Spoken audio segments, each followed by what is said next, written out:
20h sur la télévision Futur Média. Bonsoir à toutes et à tous. Bienvenue à cette principale édition. Les titres, c'est dans un instant. Les auditions de Samuel Sarr et Birahim Seck relatives à l'enquête sur le protocole de Rebus renvoyées jusqu'à nouvel ordre. En attendant, au sein du parti Réumi, on félicite le parquet de s'être autosaisi de l'affaire. Selon Thierno Bokoum, cela va permettre à son mentor Idrissa Seck d'éclairer la lanterne des Sénégalais et de rétablir la vérité.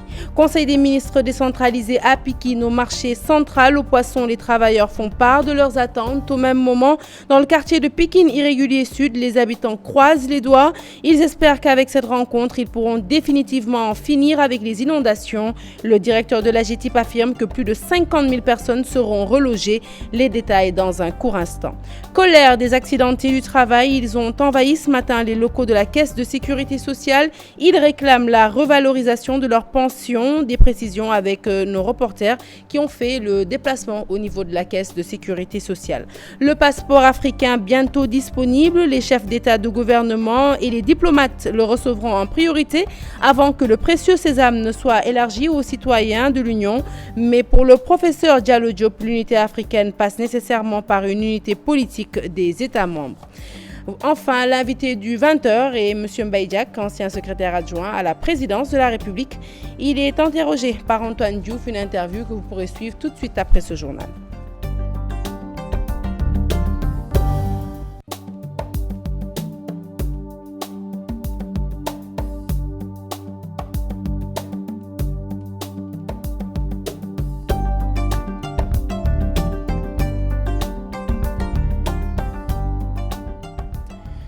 Rebonsoir à tous. Annoncé dernièrement l'enquête sur le protocole de Rebus qui devait démarrer ce matin donc avec les auditions de l'ancien ministre de l'Énergie Samuel Sarr et de Birahim Seck du Forum civil a été reporté. Pour le moment, aucune source officielle ne s'est prononcée sur les causes de l'annulation de cette audition. Nous y reviendrons certainement au cours de nos prochaines éditions. Mais pour l'heure, sachez que la LSDH salue le report des auditions sur l'affaire du scandale des 74 milliards. Selon son coordinateur, à cause de la délicatesse de ce dossier, l'enquête ne doit pas être bâclée. Maître Hassan Diomandiaye s'est prononcé en marge de la conférence des membres de la société civile africaine francophone. Je vous propose de l'écouter. Ces propos sont recueillis par Ali Attala. On se rend compte que c'est une affaire qui a été dévolue à une commission d'instruction suite à une mise en accusation de l'Assemblée nationale et une décision de non-lieu avait été rendue. Mais comme on le sait, quand une décision de non-lieu est rendue et qu'on estime qu'il y a un fait nouveau, il est possible qu'il y ait réouverture de l'information. Mais qui doit être l'initiateur de cette réouverture? Est-ce le procureur? Est-ce la commission d'instruction qui avait déjà en charge du dossier?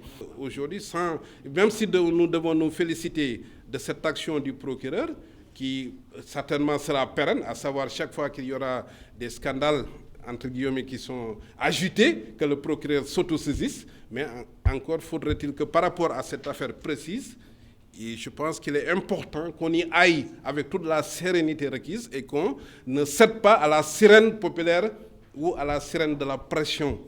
Et puis sachez que Maître Hassan Diomandiaye a en outre demandé la réglementation et la légifération des fonds politiques. L'autosaisine du procureur de la République sur l'affaire du protocole de Rebus, bien accueillie au sein du parti dont le leader est pourtant mis en cause. Selon les camarades de parti d'Idrissa Seck, Thierno Bokoum, chargé de communication de Réumi, pour être plus précise, cette décision du parquet vient à son heure, dans la mesure où elle va permettre à Idrissa Seck d'éclairer l'opinion publique. À l'APR, par contre, priorité est à l'apaisement du climat politique, gage d'une stabilité sociale. Hadi Attala et Ababakar Kamara pour les détails. La machine judiciaire est mise en branle pour lever un coin du voile sur les 74 milliards supposés détenus par Idrissa Seck. Le procureur de la République s'autosaisit et le parti Réumi s'en félicite. Je pense que ça sera une occasion pour que ces accusateurs-là puissent fournir leurs preuves et les Sénégalais se rendront compte du grand mensonge qu'il y a eu autour de cette affaire. Ce n'était même pas la peine de saisir le tribunal par rapport aux agissements et aux discours du président du Réumi, Idrissa Seck. Les Sénégalais attendent de nous autre chose. De l'avis de Youssou Touré, qui perd tout espoir de voir la procédure aboutir, pense que l'urgence est dans la pacification des débats politiques. même si le chargé de la communication du parti Rewmi pense le contraire. Nous invitons le procureur à convoquer tous les acteurs, y compris le président, l'ancien président qui a été cité dans cette affaire, le président actuel qui était son premier ministre et tous ceux qui sont impliqués dans ce dossier. Nous préférons la paix à des milliards et des milliards.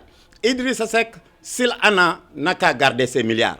Mais véritablement, qu'il s'oppose de façon républicaine. Selon Thierno Bokoum, le procureur de la République doit aller jusqu'au bout de sa logique. C'est une opportunité de faire en sorte que cette affaire s'éclaircisse définitivement. Parce que les Sénégalais ont quand même envie de savoir ce qu'il en est exactement.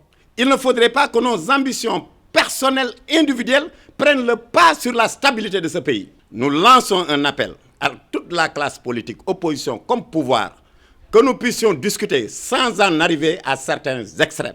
L'autosaisine du procureur de la République à la place d'un jury d'honneur pour édifier les citoyens sur le flou qui entoure les dizaines de milliards va-t-elle sonner le déclic sur d'autres scandales financiers? Hady Atala, merci. Et puis face à certaines dérives et écarts de langage notés dans la presse depuis que l'enquête sur le protocole de Rebeuss a été agitée, le respect de la charte des journalistes remis au goût du jour devant la fréquence des injures dans la presse, le CORED et le SYNPICS demandent tout simplement l'adoption du code de la presse dans les plus brefs délais pour limiter tous ces dérapages. Djibou Diouf. Le protocole de Rebeuss, une affaire qui fait le chou gras de la presse sénégalaise. Le traitement de cette actualité est divers et varié, avec parfois quelques écarts de langage.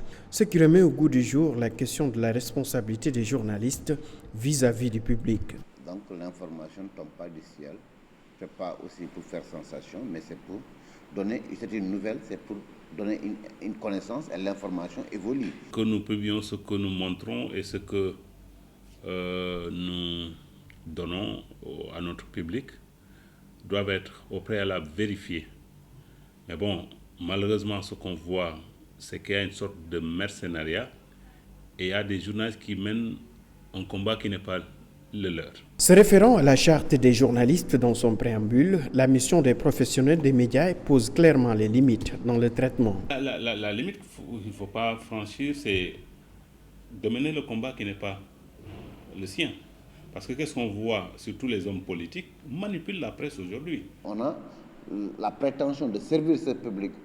On a ce respect, cette marque d'humilité, de respect à l'endroit de ce public. Donc on ne peut pas lui donner mettre à sa disposition des injures quand même.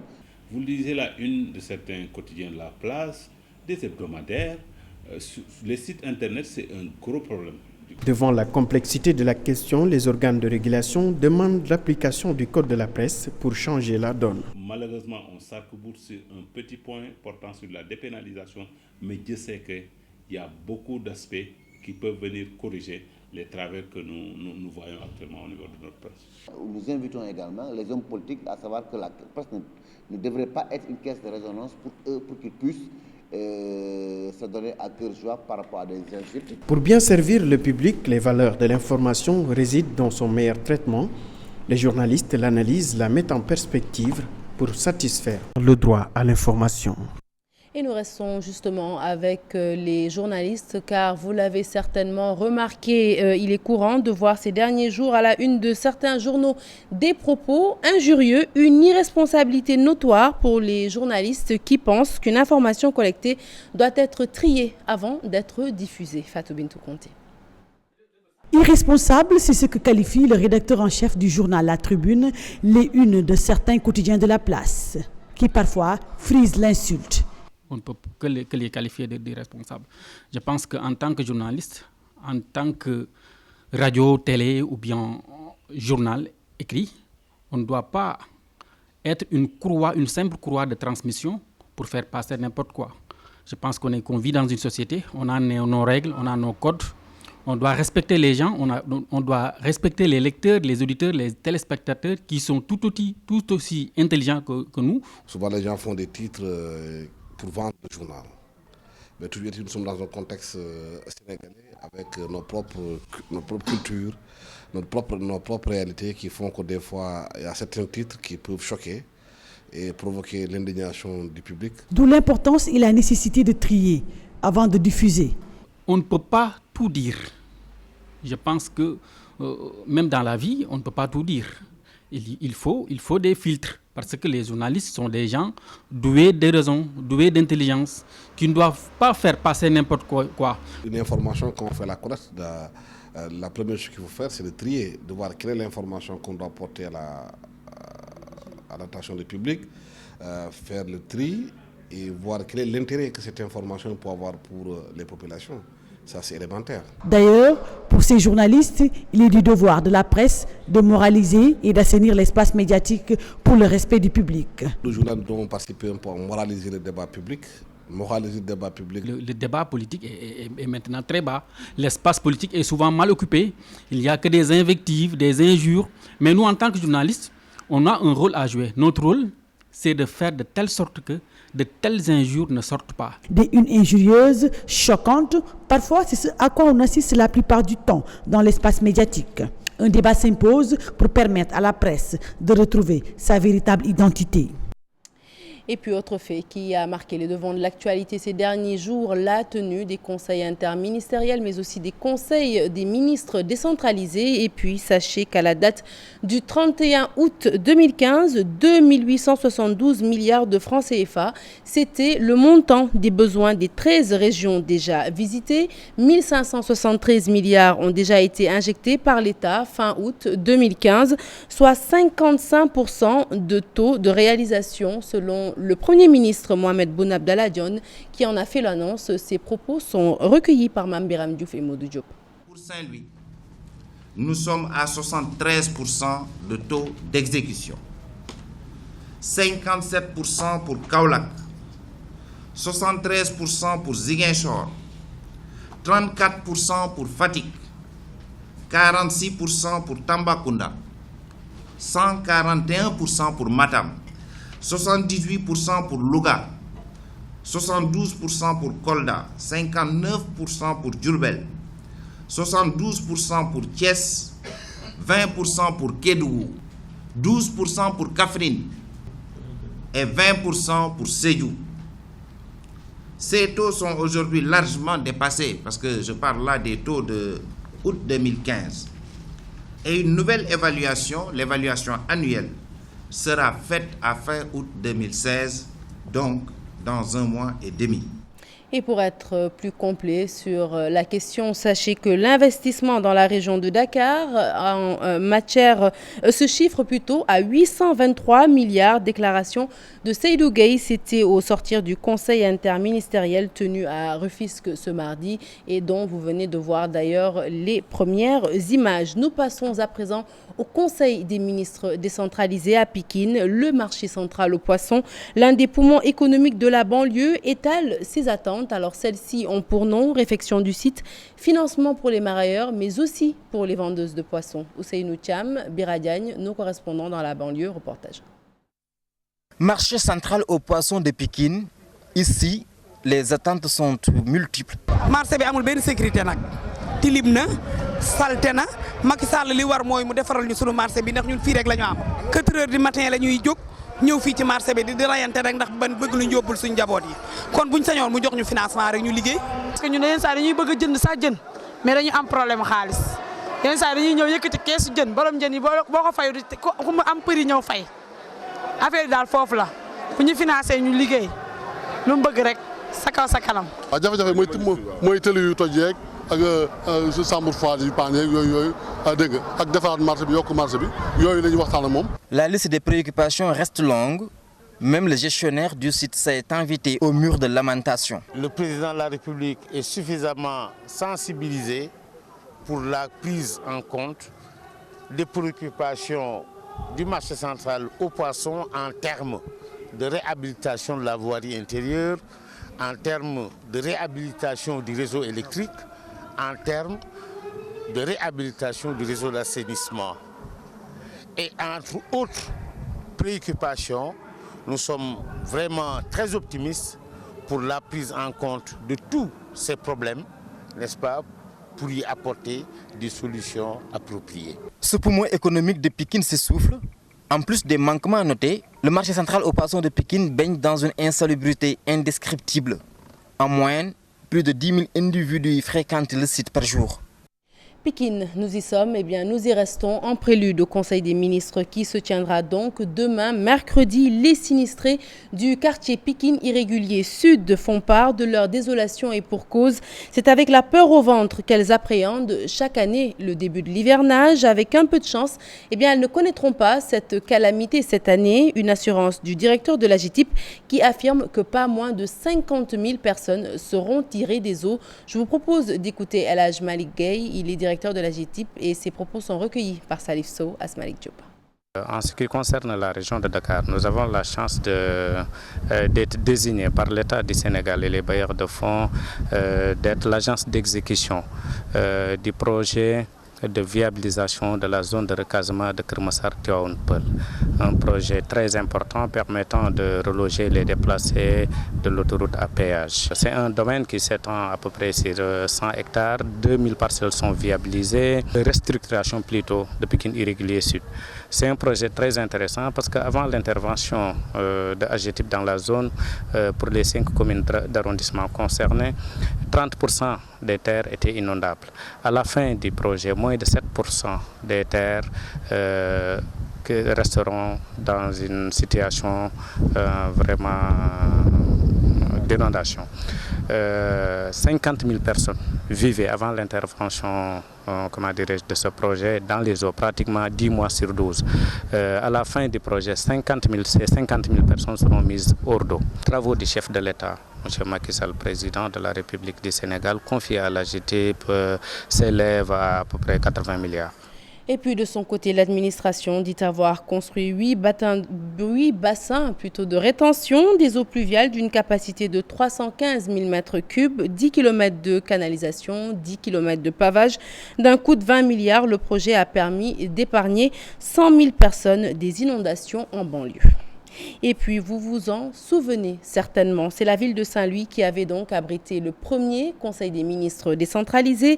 Les faits remontent à juin 2012. Une enveloppe de 306 milliards avait été alors annoncée par le gouvernement du Sénégal au profit de plusieurs domaines d'activité, notamment la santé, les infrastructures, l'éducation, mais aussi l'assainissement. Depuis 4 années se sont écoulées et les avis sont partagés quant à la portée de ces conseils de ministres décentralisés. Pour certains, démarrage trop timide des projets annoncés. Pour d'autres, tout est en bonne voie puisque la plupart des promesses sont en phase d'exécution. Ousseynou Diop, Habib Seck nous en disent plus dans ce reportage. Saint-Louis a accueilli le premier conseil des ministres décentralisé dirigé par le président de la République Macky Sall en 2012. Plusieurs projets, 46 au total, étaient annoncés pour un montant global de 300 milliards de francs CFA destinés à toute la région de Saint-Louis. Après 4 ans, les Saint-Louisiens apprécient. Aujourd'hui, la situation est devenue plus que grave. Vous voyez, il y a l'avancée de la mer. Aucun acte n'a été posé et c'est seulement à l'état de promesse, encore une fois, que les choses restent. Nous avons vu déjà au niveau de la gare et au niveau de la rue Poudrière des routes qui ont été faites. Et d'ici 2017, on aura 14 km de route. Le chef de l'État Macky Sall et ses ministres avaient ciblé plusieurs domaines pour y intervenir. Parmi les priorités, les infrastructures, l'agriculture, l'hydraulique, l'assainissement, la santé et l'éducation. Un bilan apprécié de diverses manières par les populations. Pour avoir plus de crédibilité, à mon avis, il devait mettre le maximum pour qu'au moins il y ait un semblant ou bien un début d'exécution justement de ces promesses. Il y a les choses qui bougent et on souhaite que très prochainement, vous verrez de visu toutes ces réalisations-là. Le projet de développement touristique de la ville de Saint-Louis faisait partie des projets annoncés par le président de la République. Même si son exécution pose un réel problème, beaucoup de projets ont été entamés selon les autorités. Il va se rendre incessamment dans la banlieue de Dakar et certainement les mêmes promesses seront remises à jour. Donc aujourd'hui, dans le cadre du PDT, nous avons démarré les procédures et on a finalisé les travaux. L'enveloppe annoncée pour développer la ville de Saint-Louis était de 300 milliards de francs CFA. La majorité des Saint-Louisiens rencontrés soutiennent qu'il n'y a pas encore de signaux pour développer la région de Saint-Louis, contrairement aux autorités qui soutiennent que les grands chantiers ont été entamés. Allez, parlons de tout à fait autre chose. À présent, grogne des accidentés du travail et leurs ayants droit. Ils ont envahi ce matin les locaux de la Caisse de sécurité sociale et ce pour exiger la revalorisation de leurs pensions. Quelques incidents ont cependant émaillé la rencontre avec le président du conseil d'administration de la Caisse de sécurité sociale. Pour accéder à la salle, c'était tout simplement la croix et la bannière, nous disent nos reporters sur place, Fatidien et Diafaraba. Ils scandent le nom d'Allah, frustrés, très remontés. La Caisse de sécurité sociale envahie ce matin par des accidentés du travail.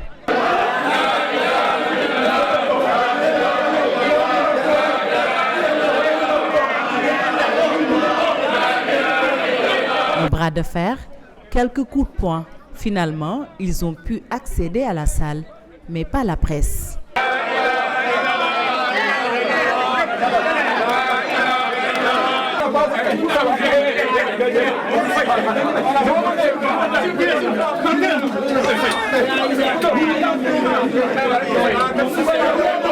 Mamadou Faye et ses camarades attendent depuis des mois une revalorisation de leur pension. Aujourd'hui, nous sommes en mouvement pour réclamer des revalorisations qui avaient été annoncées depuis fin 2015. Et c'est en présence du ministre du Travail, M. Si, du président du conseil d'administration, M. Madame Sok, et de M. Assam Soumar. L'annonce avait été faite voilà 7 mois. Mais nos réclamations portent de 2013 à 2016. Décidé, il sollicite l'intervention du chef de l'État. J'ai été au rectorat au service des finances, adjoint au chef du budget de l'Université Anta Diop. C'est de 82 à 88. J'ai été victime d'un accident de travail. Il y a des veuves qui ont des enfants, qui ont des familles élargies, mais qui n'ont même pas, je ne dis pas 15 000, ils n'ont même pas 15 000 francs. C'est véridique et vérifiable. Nous demandons l'aide de M. le Président de la République pour qu'au moins que ces accidentés du travail qui font partie de la intégrante de la population sénégalaise, l'une des couches les plus défavorisées de ce pays, soient prises en compte. Ces accidentés espèrent tout de même qu'après la rencontre avec le PCA de la Caisse de sécurité sociale, des solutions seront trouvées. Ça y est, c'est officiel. L'Afrique tient son passeport. Lancé il y a 24 heures à Kigali, il sera bientôt disponible au sein de l'Union. Chefs d'État, chefs de gouvernement et diplomates en seront les premiers bénéficiaires avant qu'il ne soit élargi aux citoyens africains. Une initiative de l'Union africaine saluée par le professeur Diallo Diop. Toutefois, l'homme politique pense qu'il fallait d'abord privilégier une unification plutôt politique et monétaire des États africains. Ces précisions dans ce reportage signé Fatou Kinedem.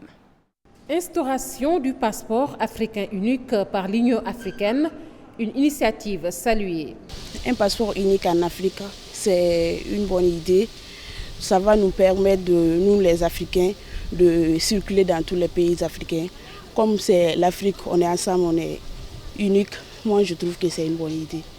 Les chefs d'État et de gouvernement, les représentants diplomatiques, les premiers bénéficiaires de cet outil, professeur Diallo Diop estime qu'il faut avant tout une unification politique.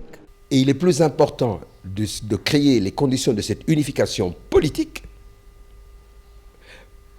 plutôt que de lancer des images symboliques de 54 passeports réservés aux chefs d'État qui ensuite descendront au niveau des gouvernements et des parlements, mais qui apparemment, en ce qui concerne les simples citoyens, sera reporté aux calendes africaines. C'est une excellente idée, mais elle ne devrait pas s'arrêter aux chefs d'État. Voilà ce qui dérange. Elle ne devrait pas s'arrêter à l'élite dirigeante qui n'a aucun problème de circulation. Ils vont où ils veulent, quand ils veulent et comme ils veulent. C'est les simples citoyens qui n'ont pas la liberté de circulation. Il nous faut un passeport unique africain pour que tous les Africains, pour que chaque Africain puisse se déplacer librement à travers le continent qui est notre propriété indivisible. Un continent indivisible, d'où l'urgence d'unifier également des secteurs jugés stratégiques. La sécurité et la défense, la diplomatie, la monnaie, la haute administration et l'enseignement supérieur et la recherche scientifique. Ce sont les 5 secteurs stratégiques qui doivent être unifiés. Le secrétaire général du RND s'est également prononcé sur le précédent du passeport CEDEAO qui reste fictif à son avis, vu le nombre de barrières sur certains corridors, une violation des traités de Lomé et de Cotonou, les mouvements et déplacements en Afrique font l'objet de toutes sortes de tracasseries. Et puis, en réponse au nouvel ambassadeur de France au Sénégal qui s'était prononcé sur l'importance du renseignement humain dans la lutte contre le terrorisme, le professeur Diallo Diop, que vous venez de voir sur ces images, s'est montré sceptique, voire méfiant, à l'égard des déclarations du diplomate. Selon lui, l'Occident est en partie responsable des pillages du continent africain. Nous l'écoutons toujours au micro de Fatou Kinedem. Pour que le renseignement humain soit pertinent, encore faudrait-il que les citoyens à qui on demande de faire de la délation, en fait ça revient à cela, aient le sentiment qu'ils se protègent eux-mêmes, qu'ils protègent les leurs, qu'ils protègent leur pays et qu'ils protègent de ce fait le monde. Mais quand on sait qu'en ce qui concerne notre sous-région soudano-sahélienne, le point de départ de l'expansion du terrorisme dit islamiste a été l'agression franco-anglo-américaine contre la Libye de Kadhafi, que c'est à partir des arsenaux pillés de Kadhafi que les Touaregs sont pas montés à l'assaut du Mali et se sont à présent répandus jusqu'à Grand Bassam et au nord Cameroun. N'est-ce pas? Comment voulez-vous que des Africains conscients et informés fournissent des renseignements aux complices de ces agresseurs occidentaux ou à leurs représentants locaux? Ce serait comme se tirer une balle dans le pied. Les gens nous aideront à l'autodéfense quand ils auront, nos compatriotes, quand ils auront le sentiment qu'ils défendent leurs propres intérêts, leur propre sécurité et leur propre survie. Et non pas qu'ils font le jeu des puissances agresseuses extérieures qui sont là que pour le pillage et la domination de notre continent. Allez, nous parlons du baccalauréat à présent. Ils sont nombreux, ces candidats admis à passer les épreuves du deuxième tour du baccalauréat. Une deuxième chance qui nécessite la reprise de 3 matières, dont 2 dominantes. Alors, un conseil que nous permettrons de vous donner aujourd'hui dans ce journal, entre autres, éviter de reprendre tout simplement les matières où la note est très élevée au premier tour. C'est Aminata Mbarasso qui vous le dit et c'est dans ce reportage. Après les délibérations, une autre épreuve fatidique pour les candidats déclarés admissibles, le choix des matières à reprendre pour l'examen du second tour. C'est très difficile, on a l'embarras de choix pour choisir en fait les matières qui pourront nous aider à avoir le bac en poche. C'est un moment très difficile pour certains, bien sûr. Mais la plupart du temps, on leur conseille d'abord d'aller voir au niveau de leur établissement de provenance les profs qui les avaient. On ne veut pas intervenir sur ces choix-là parce que c'est des choix individuels. C'est des candidats qui doivent regarder en fonction de leurs notes, de leurs résultats, voir quelles sont les matières où ils pensent avoir la possibilité de rattraper les points. Dans ce bureau, le président du jury en pleine concertation avec une candidate. Pour elle, c'est la 4e fois, si vous avez regardé son relevé. Elle dit, c'est elle qui le dit, hein, elle dit qu'elle a toujours fait de très mauvais choix. Donc pour cette année, elle ne voudrait vraiment pas tomber dans le même cas. C'est pour cela, nous, avec l'expérience que nous avons un petit peu dans le bac, nous les aidons quand même, c'est notre responsabilité à ne pas refaire les mêmes erreurs. Cette candidate, quant à elle, a déjà choisi les matières à reprendre. Je dois chercher 17 points aujourd'hui et c'est un petit peu difficile.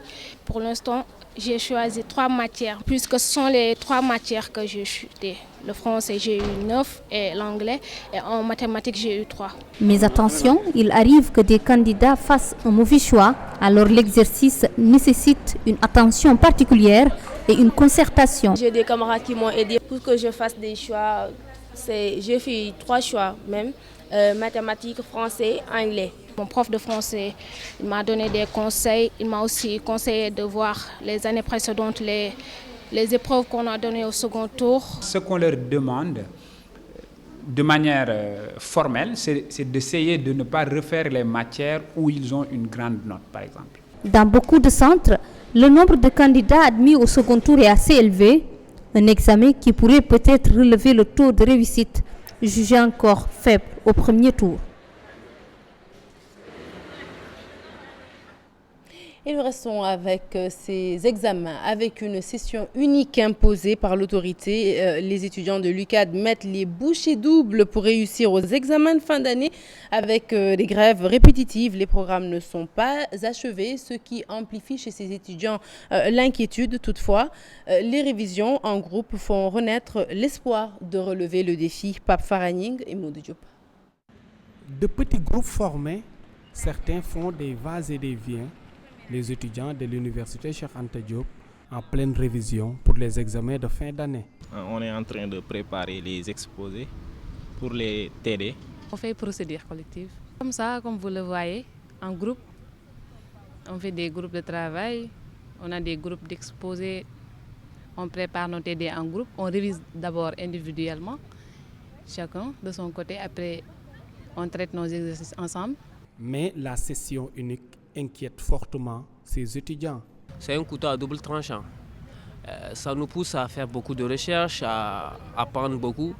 Mais l'inconvénient de la session unique, c'est que si ça passe ou ça casse. Vu qu'on est obligé à une session unique, donc nous pensons que le travail individuel quand même ne pourra pas nous tirer d'affaire. C'est un peu difficile avec la session unique parce qu'on nous a informé on doit faire la session unique cette année-ci à cause des grèves. On doit faire d'abord la première session au mois d'août, le 15 août. Les programmes ne sont pas encore achevés. Les nombreuses grèves sont passées par là. Beaucoup impactés, mais bon, on n'y peut rien. La chose est déjà faite. Tout ce qu'on a à faire, c'est de nous mettre au travail. Avec les grèves là, nous sommes en train de voir ce que nous avons déjà fait, réviser les TD, les cours de TD et préparer davantage les examens. Ils gardent l'espoir de passer et de réussir leurs examens prévus en mi-août. Fin des 72 heures des journées culturelles Cheikh Ahmadou Bamba qui se sont déroulées le week-end dernier à Dakar. L'heure est au bilan. Le responsable moral s'estime, il se dit heureux de la bonne organisation de l'événement, même s'il reconnaît que ça n'a pas été chose facile. Atou Diagne, que nous écoutons au micro de Cheikh Tidiane Dione et Ibou Cissé. Il y a beaucoup d'idées qui sont entrées en ligne de compte. Nous avons choisi les meilleurs qui pouvaient nous aider dans ce pays, mais aussi on a fait le maximum pour tirer ce qui pouvait nous venir de l'extérieur. Mais quand on aura terminé le bilan, peut-être on aura l'occasion d'avoir une autre rencontre, parce que je crois que pour préparer une autre édition, il est aujourd'hui, on ne peut plus urgent de mettre sur pied le comité directeur dès à présent. Le public peut être satisfait, mais il faut que vous vous interrogez si moi je suis satisfait. C'est ça. Moi je suis à 20% de ce que j'attendais. J'avais l'intention de faire un bouquet circulaire à l'intérieur. Ça allait être une grande première en Afrique.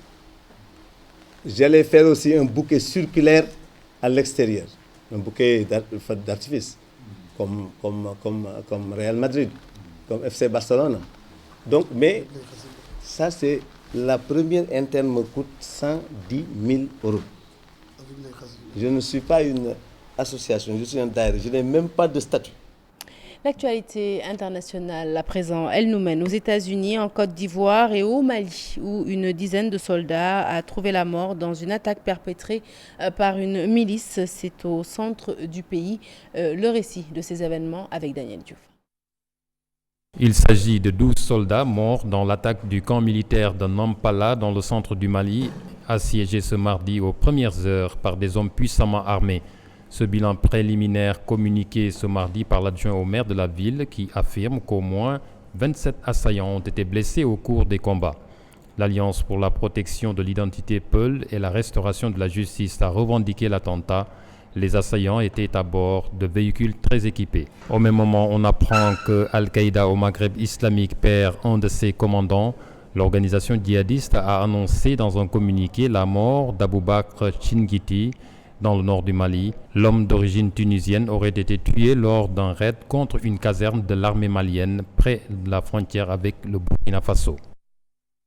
En Côte d'Ivoire, 2 étudiants ont été blessés et plusieurs autres interpellés lundi après des heurts avec la police sur le campus universitaire Félix Houphouët-Boigny d'Abidjan. Des voitures brûlées, d'autres caillassées, des chambres endommagées.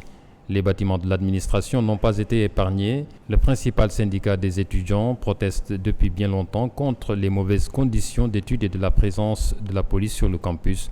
Selon les autorités ivoiriennes, les forces de l'ordre sont depuis plusieurs mois présentes sur le campus pour éviter des conflits entre syndicats d'étudiants. Enfin, une histoire de plagiat qui vient polluer la convention républicaine de Cleveland aux États-Unis.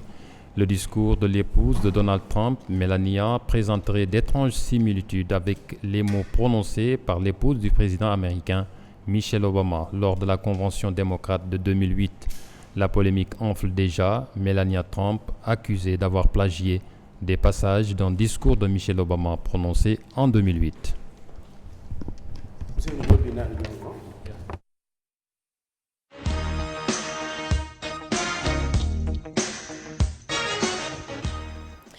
Du football avant de refermer ce journal, la finale de la Coupe du Sénégal prévue le 30 juillet prochain. La présence du chef de l'État au stade Léopold Sédar Senghor est vivement souhaitée par les observateurs du ballon rond. L'impact, disent-ils, serait inestimable pour le football sénégalais.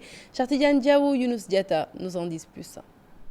Une finale de Coupe du Sénégal présidée par le chef de l'État, le monde du football en rêve. La dernière fois qu'un chef d'État sénégalais est venu assister à une finale qui porte son nom, c'est en 1991. Djibril Ouad, président d'un des deux clubs protagonistes de la finale, soutient que l'impact serait énorme pour le football sénégalais. Ce serait une très bonne chose, mais pas pour la promotion de ce match, mais pour la promotion du football en général. Et parce que nous avons des échéances devant nous. Nous avons les U20 qui vont compétir, les cadets, nous avons la Coupe d'Afrique au Gabon. Et là aussi, nous ne pouvons plus nous permettre de jouer les figurants dans les compétitions internationales. Et aujourd'hui, la présence du président de la République va booster le football. Et ça va nous permettre quand même de relever certains défis. Et je crois que c'est tout ce que nous souhaitons. Et je crois que c'est ce que aussi les joueurs et les entraîneurs souhaitent. Le stade Léopold Sédar Senghor, avec ses 60 000 places, pourrait s'avérer trop grand pour les deux équipes. Du coup, un coup de pouce présidentiel ne serait pas de trop. Un stade qui va de 120 000 places, s'il y avait Macky Sall, le stade allait être prêt à craquer. Parce que ça aura des relents politiques. Les jeunes vont se déplacer, ce serait extrêmement important. Niary Tally Casa Sport, une affiche prévue le 30 juillet prochain. Le cachet populaire, un défi à relever pour les deux équipes. Et voilà qui met un terme à ce journal que j'ai été ravie de vous avoir présenté. Prochain rendez-vous de l'information, le tout en images à 0h. L'info qui continue comme d'habitude sur votre site www.igfm.sn. Et tout de suite, l'invité du 20h, il s'agit de M. Mbaye Diack, ancien secrétaire adjoint à la présidence de la République. Il est interrogé tout de suite par Antoine Diouf. Antoine, bonsoir. Sarah, bonsoir. Mesdames, Messieurs, bonsoir. Nous avons l'immense plaisir de recevoir sur ce plateau M. Mbaye Diack. C'est le secrétaire général de l'Union des forces